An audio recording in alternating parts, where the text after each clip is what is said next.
अस्सलामुअलैकुम बिस्मिल्लाहिर्रहमानिर्रहीम स्टूडेंट्स। आज हम न्यूरोएनाटॉमी का चैप्टर 4 स्टार्ट करने जा रहे हैं, जिसमें है spinal cord and the ascending and descending tracts. Spinal cord के स्ट्रक्चर के बारे में पढ़ेंगे, उसके बाद असेंडिंग और डिसेंडिंग ट्रैक्ट्स जो पाथवेज जो बनते हैं हमारे पास, उसके बारे में पढ़ेंगे। अब सबसे पहले मैं आपको स्पाइनल कॉर्ड का स्ट्रक्चर बता दूँ, क्योंकि हम न्यूरोएनाटॉमी पढ़ रहे हैं तो हमने स्पाइनल कॉर्ड की एनाटॉमी तो पढ़नी ही है। तो लिहाजा इससे ये होता है कि आपको पता होगा कि जो स्पाइनल कॉर्ड है, स्पाइनल कॉर्ड ऊपर एक एक्सटेंशन है, एक्सटेंशन जो कि क्रेनियल कैविटी में एक एक्सटेंशन है, उसे कहते हैं स्पाइनल कॉर्ड। स्पाइनल कॉर्ड जो होती है वो कॉन्टिन्यूअस होती है ऊपर मेडुला से, मेडुला ऑब्लोंगेटा, और जिस पॉइंट पे वहाँ पे उसके साथ कंटिन्यू करती है वो ये वाला पॉइंट है, ये वाला पॉइंट। तो इसलिए इस पॉइंट को कहते हैं फोरामेन मैग्नम। ठीक है, फोरामेन मैग्नम कहते हैं, वहाँ से स्टार्ट हो रही है और ये नीचे आके जो टर्मिनेट करती है वो टर्मिनेटिंग पॉइंट इसका है, इसका टर्मिनेटिंग पॉइंट है कोनस मेडुलरिस, कोनस मेडुलरिस। ये L1 लेवल के नंबर 1 लेवल पे टर्मिनेट होती है, किसमें? एडल्ट्स में, और L3 लेवल पे टर्मिनेट होती है किसमें? चाइल्ड में। ये हमने इसकी फॉर्मेशन पढ़ ली। उसके बाद हमने स्पाइनल कॉर्ड का स्ट्रक्चर देखना है कि स्पाइनल कॉर्ड का आया स्ट्रक्चर किस तरह का है। ठीक है स्टूडेंट्स, मैंने आपको बताया था कि हम क्वेश्चन वाइज करेंगे। तो जो हमारे इस 4th चैप्टर में जो बनते हैं क्वेश्चन बनते हैं, ब्राउन-सीक्वेट सिंड्रोम, उसके बाद हमने ट्रेस करना है मोटर पाथवे को from motor cortex to lower motor neurons, जो कि कॉर्टिकोस्पाइनल पाथवे है, ट्रैक्ट है। उसके बाद हमारा है grey matter, white matter, composition इनकी और इनकी स्पाइनल कॉर्ड में क्या अरेंजमेंट बनती है। तो इसलिए मैं आपको कह रहा था कि अब हम स्पाइनल कॉर्ड का स्ट्रक्चर पढ़ेंगे, स्पाइनल कॉर्ड में कि ग्रे मैटर और जो वाइट मैटर है वो किस तरह अरेंज्ड हैं। फिर 3 लेयर्स होती हैं, कौन कौन सी? ड्यूरा मैटर, एरेक्नाइड मैटर और पाया मैटर। अंदर वाली पाया मैटर होती है, उसके दरमियान एरेक्नाइड मैटर होती है, फिर ड्यूरा मैटर होती है। ये इसकी 3 लेयर्स हैं और इससे जो एंटीरियर और पोस्टीरियरली स्पाइनल नर्व्स निकलती हैं, ये पोस्टीरियरली स्पाइनल नर्व रूट्स हैं, और जो इंटीरियरली वो इंटीरियर स्पाइनल नर्व रूट्स हैं। उसके बाद हमारे पास ये जो होता है, इसके दरमियान वाला जो पार्ट है वो ग्रे मैटर है, और उसके आसपास जो होता है सराउंडिंग में वो है वाइट मैटर।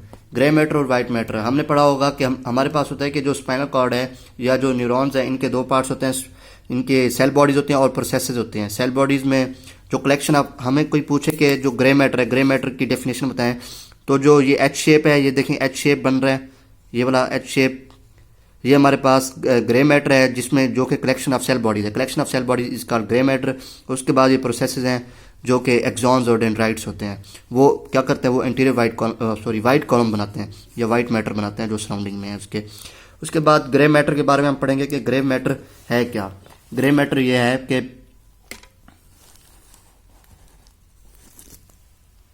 ग्रे मैटर देखें, एंटीरियर और पोस्टीरियर ग्रे कॉलम्स और हॉर्न्स हैं। ये देखें एंटीरियर और पोस्टीरियर ग्रे हॉर्न्स, वो कैसे हैं? ये हमारे पास जो ये वाली साइड है, ये हमारे पास एंटीरियर ग्रे हॉर्न है, और जो ये वाली साइड है, ये वाली हमारे पास पोस्टीरियर ग्रे हॉर्न और पोस्टीरियर ग्रे कॉलम, और जो मिड में होती है वो है लेटरल ग्रे हॉर्न या इंटरमीडिएट ग्रे हॉर्न। ठीक है, ये हमारे पास इसकी ग्रे मैटर की डिवीजन हो गई। फिर उसके बाद ये जो एच शेप बनती है, इसके दरमियान ये देखें ये एक सेंट्रल कैनाल बन रही है। मैं इसकी आपको डायग्राम, एक और अच्छी सी डायग्राम दिखा दूं।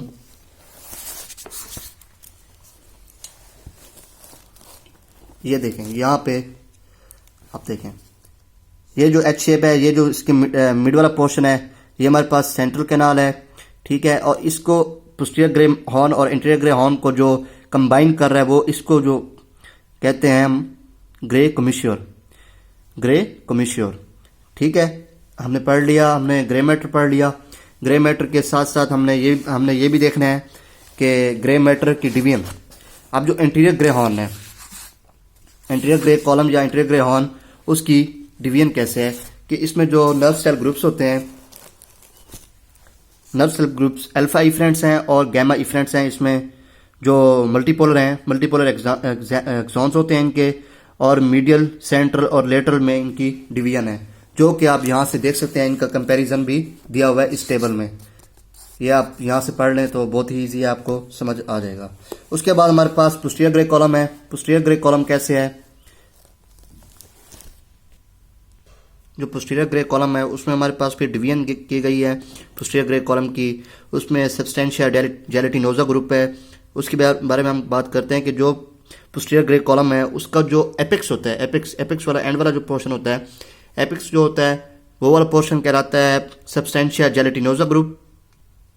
फिर इसके जो सब्सटेंशिया जेलेटिनोजा है उसके इंटीरियरली होता है न्यूक्लियस प्रोप्रियस। ये जो लार्ज सेल्स का है वो न्यूक्लियस, लार्ज नर्व सेल्स का है न्यूक्लियस प्रोप्रियस है। उसके बाद न्यूक्लियस डोर्सैलिस है जिसको हम कहते हैं क्लार्क्स कॉलम, क्लार्क्स कॉलम भी इसको ही कहते हैं। और इसमें क्या होता है कि ये एंड होता है 3rd और 4th लंबर सेगमेंट पे जाके, ठीक है। और इसके पास जो सिग्नल्स आते हैं वो न्यूरोमस्कुलर स्पिंडल्स और किससे आते हैं, गोल्जी टेंडन से इसके पास सिग्नल्स आते हैं। और जो न्यूक्लियस प्रोप्रियस होता है उसके पास सिग्नल्स जो आते हैं वो सेंसेस ऑफ पोजीशन और 2 पॉइंट डिस्क्रिमिनेशन के जितने भी सिग्नल्स आते हैं इनके मूवमेंट के लिए, इनके मूवमेंट के लिए, तो वो न्यूक्लियस प्रोप्रियस के पास आते हैं। और ये जो न्यूक्लियस डोर्सैलिस होता है वो anterior to the nucleus proprius present है, ये देखें यहाँ पे। उसके बाद हमारे पास है nerve cell groups in lateral grey column. Lateral grey column में क्या है कि वहाँ से ओरिजिनेट होते हैं pre ganglionic sympathetic fibres. Pre ganglionic sympathetic fibres, ये देखें, ये जो हमारे पास लेटरल ग्रे कॉलम है यहाँ से हमारे पास प्री गैंग्लियोनिक सिंपैथेटिक और पैरासिम्पैथेटिक आउटफ्लो जो पाथवेज होते हैं वो यहाँ से निकलते हैं, इनका फ्लो यहाँ से होता है। उसके बाद हमारे पास grey commissure of central and central canal है। वो कैसे है कि जो ग्रे कमिश्योर होता है, ग्रे कमिश्योर, ये पूरा ग्रे कमिश्योर है, ये वाला पूरा। और इसके दरमियान जो इसको कंबाइन कर रही है वो है सेंट्रल कैनाल हमारे पास, ठीक है। आज हमने पढ़ लिया ग्रे मैटर के बारे में, स्पाइनल कॉर्ड स्ट्रक्चर हमने पढ़ा, स्पाइनल कॉर्ड के स्ट्रक्चर में फिर हमने डिवीजन देखी, ग्रे मैटर और वाइट मैटर, ग्रे मैटर की फिर डिवीजन देखी। अब उसके बाद हम वाइट मैटर की डिवीजन देखेंगे। उसके बाद वाइट मैटर है, वाइट मैटर की हमने फिर डिवीजन देखनी है। वाइट मैटर प्रोसेसेस से मिलकर बनता है, उसमें एंटीरियर, लेटरल और पोस्टीरियर वाइट कॉलम्स और फ्यूनिकुलाई होते हैं। उसमें यह है कि जैसे ये हमारे पास पूरा पार्ट था ग्रे मैटर का, उसके जो सराउंडिंग है वो हमारे पास वाइट कॉलम है। तो ये वाला जो पार्ट है, ये हमारे पास एंटीरियर वाइट कॉलम है, ये लेटरल वाइट कॉलम है, और ये वाला जो पार्ट है हमारे पास वो पोस्टीरियर वाइट कॉलम है। और उसके अंदर जो एच शेप है वो हमारे पास पूरा ग्रे मैटर है। उसके बाद हम देखेंगे कि असेंडिंग और डिसेंडिंग ट्रैक्ट्स के बारे में आते हैं, जो हमारा सेकंड क्वेश्चन था। ग्रे मैटर और वाइट मैटर की हमने कंपोजिशन देख ली और उनकी अरेंजमेंट देख ली हमने स्पाइनल कॉर्ड में। उसके बाद हम असेंडिंग और डिसेंडिंग ट्रैक्ट्स के बारे में पढ़ेंगे। और सबसे पहले मैं आपको ये बताता चलूँ कि जो असेंडिंग ट्रैक्ट्स होते हैं वो कौन से हैं। Ascending tracts of the spinal cord, ascending tract दो टाइप्स के हो सकते हैं, एक्सट्रोसेप्टिव हो सकते हैं और प्रोप्रियोसेप्टिव हो सकते हैं।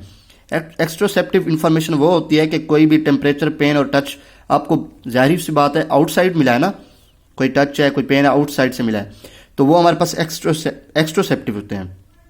और प्रोप्रियोसेप्टिव कौन से हैं, कौन सी इंफॉर्मेशन है कि हमारे मसल्स, जॉइंट्स में या बॉडी में कोई भी पेन हो रहा है इनसाइड द बॉडी है ना, तो वो प्रोप्रियोसेप्टिव है। तो ये असेंडिंग ट्रैक्ट्स की जो डिवीजन है वो 2 टाइप्स बेस्ड इंफॉर्मेशन पे हो जाती है। असेंडिंग ट्रैक्ट्स कौन से होते हैं, इनके एनाटॉमिकल ऑर्गेनाइजेशन हम देखते हैं। उसमें first order neuron, second order neuron, third order neuron बनता है। फर्स्ट ऑर्डर न्यूरॉन बनता है कहाँ पे, सेंसरी रिसेप्टर एंडिंग पे, जो कि थ्रो पोस्टीरियर रूट गैंग्लिया आता है। और जो सेकंड ऑर्डर न्यूरॉन है, सेकंड ऑर्डर न्यूरॉन एक्सॉन को राइज करता है और कहाँ पे, सेंट्रल नर्वस सिस्टम में भेजता है, जहाँ पे ये किसके साथ सिनैप्स करेगा, थर्ड ऑर्डर न्यूरॉन के साथ। अब आपको मैं यहाँ से डायग्राम से इजीली समझा सकता हूँ। जैसे ये देखें आप, जो ये सेंसरी एंडिंग्स हैं, यहाँ से हमारे पास ये फाइबर्स आ रहे हैं, ये हमारा फर्स्ट ऑर्डर न्यूरॉन था, यहाँ पे ये फर्स्ट ऑर्डर न्यूरॉन था, ठीक है जी। यहाँ से जो ये एंटीरियर ग्रे कॉलम है, एंटीरियर ग्रे कॉलम से दूसरी साइड पे चला गया, एंटीरियर ग्रे कॉलम से जो फाइबर्स थे, जो ये नर्व फाइबर्स थे, वो दूसरी साइड पे चले गए। ये जाके सेकंड ऑर्डर न्यूरॉन कहाँ बनाएंगे, यहाँ पे थैलेमस में बनाएंगे। ये सेकंड ऑर्डर न्यूरॉन हमारे पास बन गया। ये थैलेमस से फिर थर्ड ऑर्डर न्यूरॉन कहाँ पे, सेरिब्रल कॉर्टेक्स के पास ये सारी सेंसरी इंफॉर्मेशन लेके जाएगा। और थर्ड ऑर्डर न्यूरॉन हमारा यहाँ पे बन रहा है। सेकंड ये बन रहा था, थर्ड ऑर्डर न्यूरॉन ये बन रहा है। उसके साथ साथ इनके फंक्शंस की कोई इतनी ज़रूरत नहीं है असेंडिंग ट्रैक्ट्स के। उसके बाद हम पढ़ेंगे कि हमारे पास जो डिसेंडिंग ट्रैक्ट हैं वो कौन से हैं, उनकी क्या डिवीजन है। उनकी डिवीजन मैं आपको बताता चलूँ। Descending tracts of the spinal cord, उसमें ये होता है कि जो उसमें होता है लोअर मोटर न्यूरॉन्स और अपर मोटर न्यूरॉन्स। ठीक है जी, लोअर मोटर न्यूरॉन्स और upper motor neurons. Descending tracts मैंने आपको डिवीजन बताई दो टाइप्स पे, लोअर मोटर न्यूरॉन और upper motor neurons, upper motor neurons. ठीक है, तो लोअर मोटर न्यूरॉन्स कौन से होते हैं? जो एंटीरियर, जो के मोटर न्यूरॉन्स जो एंटीरियर ग्रे कॉलम में प्रेजेंट होते हैं और वहीं से अपने एक्सॉन्स भेज के स्केलेटल मसल्स को इनर्वेट करते हैं, वो हैं लोअर मोटर न्यूरॉन्स। उसी के साथ साथ कोई एक्टिविटी ऐसी चल रही होती है कि जो हमारे हायर ब्रेन सेंटर हैं और जो मेडुला पोन्स के लेवल हैं वहाँ से भी इंफॉर्मेशन आ रही है, वहाँ से भी रिस्पॉन्स आ रहा होता है इफेक्टर के पास कि भाई तू कोई ना कोई रिस्पॉन्स दे। तो वो जो रिस्पॉन्स आ रहा होता है वो कौन कैरी ऑन करता है? वो करता है अपर मोटर न्यूरॉन। तो लिहाजा जो सुप्रास्पाइनल न्यूरॉन से जो भी इंफॉर्मेशन आएगी या जो भी इफेक्ट आएगा या रिस्पॉन्स आएगा वो उसको कैरी करेगा अपर मोटर न्यूरॉन्स, और एंटीरियर ग्रे कॉलम से जो इफेक्ट भेजेगा या एक्सॉन्स अपने भेजेगा वो होगा लोअर मोटर न्यूरॉन्स। तो इस तरह हमने अपने डिसेंडिंग ट्रैक्ट्स की पढ़ ली, डिवीजन पढ़ ली। उसके बाद इसकी एनाटॉमिकल ऑर्गेनाइजेशन है वो हम नेक्स्ट वीडियो में करेंगे।